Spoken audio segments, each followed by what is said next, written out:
Assalamualaikum warahmatullahi wabarakatuh. Perkenalkan, nama saya Muhammad Rizky Fadilah. Saya dari kelas 10 IPS 1. Di sini saya akan menjelaskan tentang teks eksposisi.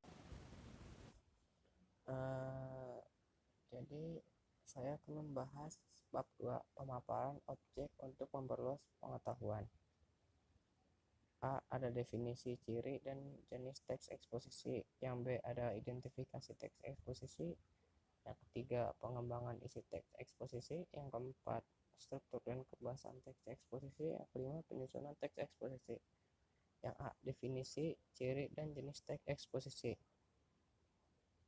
Eksposisi merupakan paparan yang bertujuan memberi tahu atau menerangkan sesuatu. Menurut Kamus Besar Bahasa Indonesia, eksposisi berarti uraian atau paparan yang bertujuan menjelaskan maksud dan tujuan dalam keterangan. Menurut Kuriskeraf, eksposisi atau pemaparan adalah salah satu jenis teks atau keterampilan bahasa secara efektif yang berusaha untuk menerangkan dan menguraikan sesuatu pokok pikiran.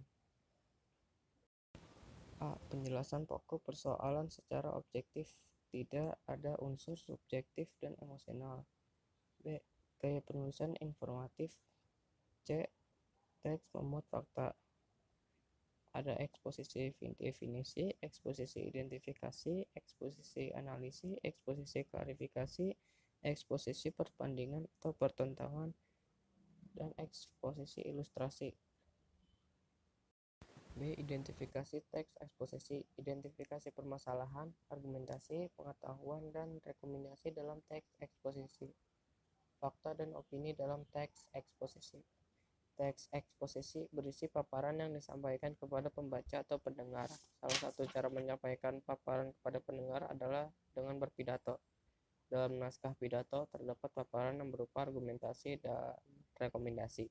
Argumentasi berisi pendapat yang dikemukakan dalam pidato, sedangkan rekomendasi merupakan kesimpulan yang disampaikan dalam pidato tersebut. Menurut Kamus Besar Bahasa Indonesia, fakta adalah sesuatu keadaan atau peristiwa yang berisi kenyataan dan benar-benar terjadi. Sedangkan opini adalah pendapat yang dikemukakan. C. Pengembangan isi teks eksposisi.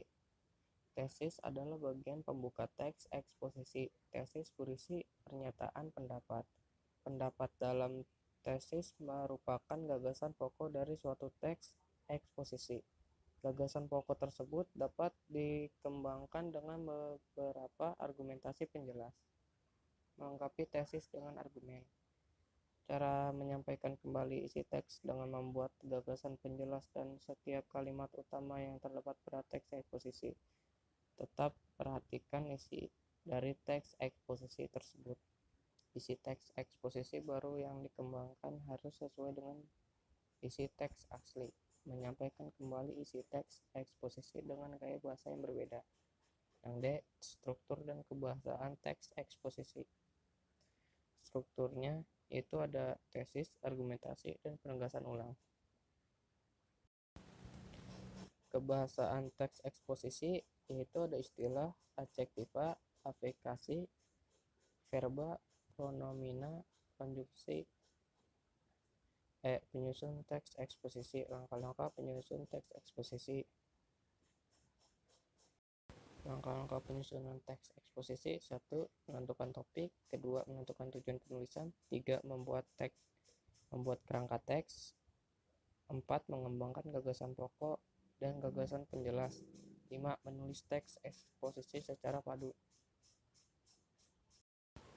Penyuntingan adalah kegiatan proses cara perbuatan menyunting.